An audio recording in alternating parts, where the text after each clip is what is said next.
Um algoritmo tradicional tem essa estrutura. Ele recebe uma informação, processa ela, ou seja, aplica algumas operações que transformam ela e retorna essa nova informação. Um exemplo muito simples disso é um algoritmo que calcula a média das provas de um aluno. Ele recebe os valores das duas notas, soma elas e divide por 2. Daí, ele retorna esse novo número. Só que existe uma variação dessa estrutura, que é adicionando memória. O esquema é quase o mesmo. O algoritmo recebe uma informação, processa ela e retorna. A diferença está aqui no processamento. Nessa etapa, o algoritmo pode misturar as informações que ele recebeu na entrada com outras informações que ele guardou de execuções anteriores. Imagine que nesse exemplo de calcular a média, quando o algoritmo terminar de calcular, ele não vai apenas retornar o resultado para a gente. Ele também vai guardar esse valor internamente para usar de alguma forma na próxima vez que o algoritmo for executado. A estrutura de um jogo digital é exatamente essa. Você tem as informações de entrada que vêm do mouse e do teclado e que, obviamente, são fornecidas pelo jogador. Você tem a etapa de processamento, onde o algoritmo pega o estado atual do jogo e aplica as regras do jogo nele para calcular o próximo estado. E você tem a saída, que é justamente o novo estado do jogo. Só que tem um detalhe. Depois que a etapa de processamento termina, a saída é apenas números, informação purinha. Ela precisa ser convertida em pixels para que o jogo faça sentido para o ser humaninho que está jogando. Por isso, no caso dos jogos, tem um elemento a mais, que é o renderizador. É ele que vai transformar todas as informações do estado atual em pixels. Agora sim, a estrutura completa de um jogo digital. Dependendo do projeto, o programador vai atuar diretamente nesses dois elementos, programando as regras do jogo e como o estado é renderizado na tela. E em alguns casos, nem isso. A maior parte da renderização é delegada para um motor, tipo a Unity ou a Unreal. Diante disso, os pesquisadores pensaram: e se a gente trocar tudo isso aqui por um modelo de IA? O jogador vai fornecer as entradas para o modelo e o modelo já vai retornar direto a imagem que vai ser mostrada na tela. E mano, foi exatamente isso que eles fizeram.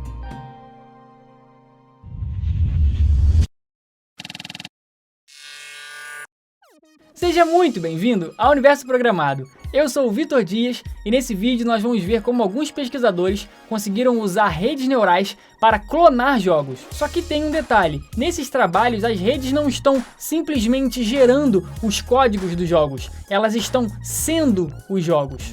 E é claro que o vídeo de hoje é um oferecimento da parceira aqui do canal. A Alura é a maior escola online de tecnologia do Brasil, com cursos em várias áreas e uma comunidade extremamente robusta. E agora em novembro tem uma baita novidade. Ela vai fazer uma imersão de programação gratuita, mano. É a imersão Dev Backend em parceria com a Google. Serão 5 dias de aulas focadas em consolidar o teu conhecimento de programação back-end. Você vai aprender a criar um projeto do zero usando o Node.js e a API da Gemini, a IA da Google. Tudo vai ser feito na prática e você ainda vai poder adicionar esse projeto no teu portfólio. E mano, essa vai ser a última imersão do ano. Então se você está querendo aprender a programar, mudar de carreira ou testar o teu conhecimento, a hora é agora. Mas Vitor, eu não sei programar nadinha. Boa notícia para você. A Alura também vai liberar um curso de nivelamento para te ajudar a alcançar os conteúdos mais avançados. Pô mano, isso não é uma escola, é uma mãe. As aulas serão online e gratuitas.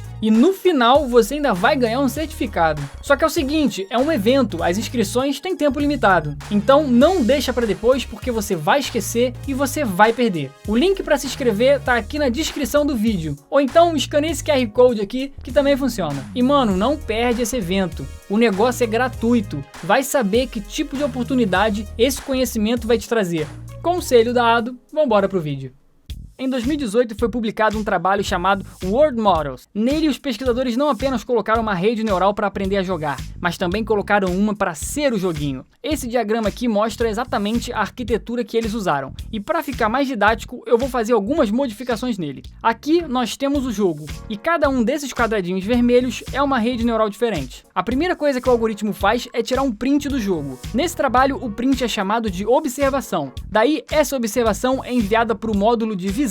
Esse módulo é do tipo Variational Autoencoder. O que esse cara aqui faz é basicamente transformar o print em um bando de números que representam o print, só que de uma forma mais compacta. É como se os caras tivessem feito um compressor de imagens, só que usando rede neural. Aqui tem uma demonstração maneira que eles disponibilizaram. Do lado esquerdo tem o print original, no meio tem um conjunto de números que representam o print, e do lado direito a reconstrução da imagem a partir desses números. Quando a gente altera algum desses valores, alguma coisa na imagem reconstruída muda. E se a gente ficar mexendo neles, vai dar para perceber quais características da imagem o algoritmo está codificando em cada um dos números. Isso é o que o módulo de visão enxerga durante o jogo. A imagem acaba ficando um pouco estragada, justamente porque foi comprimida. A ideia aqui é que apenas a essência da informação esteja sendo preservada. Daí, depois que esse conjunto de números é criado, ele é enviado para o módulo de memória. Esse módulo usa uma rede neural recorrente para tentar prever os próximos estados do jogo. A função dessa rede é encontrar uma relação temporal entre os estados, para que o modelo saiba qual estado vem antes de qual. Aqui tem um exemplo desse mesmo algoritmo tentando prever o desenho de um mosquito. Você começa fazendo um rabisco e ele completa o desenho sozinho. O link dessa demonstração está na descrição. Depois que a rede recorrente gera essa previsão do próximo estado, o algoritmo pega os números que representam o estado atual, junto da previsão do próximo, e envia para o agente. O agente, nesse caso, é uma outra rede neural que vai, de fato, aprender a jogar o jogo. Nesse caso aqui, foi usada uma rede extremamente simples, mais simples até mesmo do que as que eu uso aqui nos projetos do canal. Depois que o agente calcula uma ação, ela é aplicada ao jogo e enviada de volta para o módulo de memória se atualizar. Essa parte aqui do algoritmo está tentando apenas simular o jogo. Depois que ela é treinada, ainda é necessário treinar o agente também. E coincidentemente, os pesquisadores usaram o mesmo algoritmo que eu uso aqui no canal, as estratégias evolutivas. Daí, depois que tudo foi treinado, eles testaram o que aconteceria se o agente jogasse sem o módulo de memória, apenas enxergando. E o resultado foi esse, um comportamento meio instável. Daí eles adicionaram o módulo de memória e tá lá, ele jogou certinho.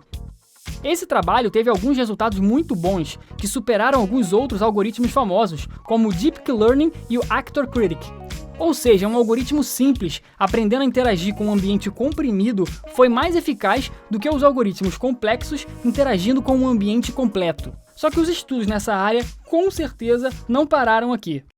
Em 2020, um trabalho chamado Game Gun foi publicado pela Nvidia. A ideia desse trabalho foi a mesma do anterior, colocar uma rede neural para ser um jogo. A diferença aqui foi que eles usaram outra arquitetura de redes neurais, conhecida como GAN. Nessa arquitetura, existem duas redes que competem entre si. Uma tenta criar imagens e a outra tenta identificar se a imagem que ela recebeu é real ou não. Ao longo do treino, as duas vão evoluindo nesse esquema de competição, até que a rede geradora esteja criando imagens tão boas que a discriminadora não consegue mais identificar quais são as falsas e quais são as verdadeiras. Nesse trabalho, o alvo da clonagem foi o joguinho Pac-Man, e a ideia central era conseguir fazer com que o jogo clonado fosse realmente jogável por um ser humano. E tá lá, dito e feito. O que você está vendo agora é uma pessoa jogando o Pac-Man emulado pelo Game Gun. Aqui a gente já consegue ver alguns pontos negativos e positivos. O negativo é que o jogo ficou com um gráfico muito ruim. Ele tá sem resolução e tudo parece meio que deformado e sem definição.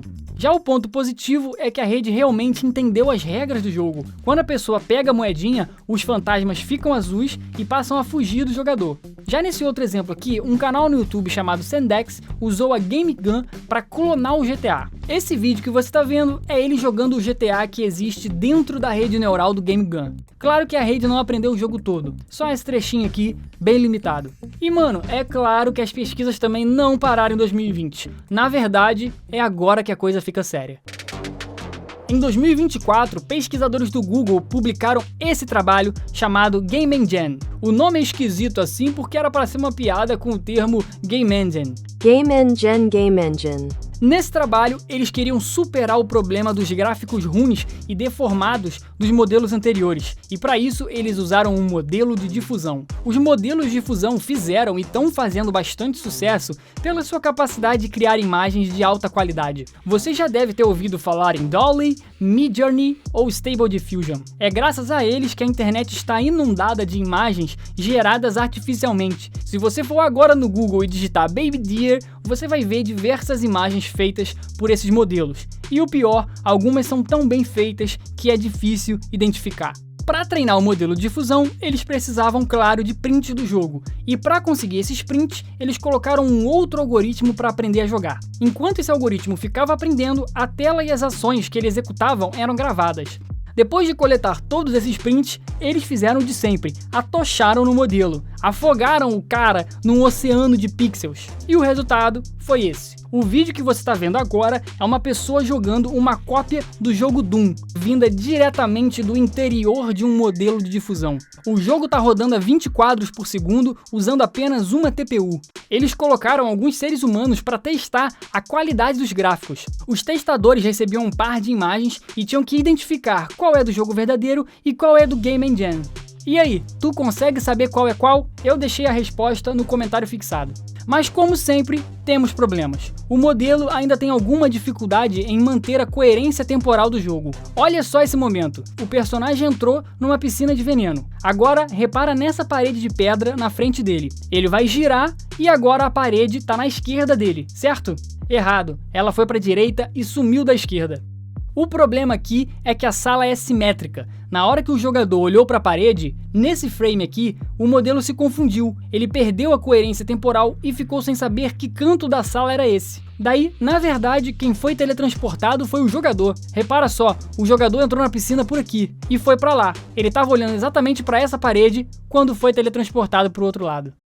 Ou seja, a ideia dos caras é que no futuro modelos de IA possam ser os motores que nós usamos para desenvolver jogos. O próprio título do trabalho já diz: modelos de difusão são motores de jogos em tempo real. Só que tem um detalhe: se o jogo der algum defeito, o famoso bug, e os próprios modelos não souberem consertar, já era. O jogo inteiro foi por água abaixo. Porque diferente dos LLMs que geram um código para você, nessa abordagem o jogo inteiro vai ser a rede neural. Todas as regras e renderizações estarão fragmentadas e codificadas nos pesos da rede. E o problema é que os pesos são um bando gigantesco de números sem o menor significado para nós. Tamo junto e até daqui a pouco.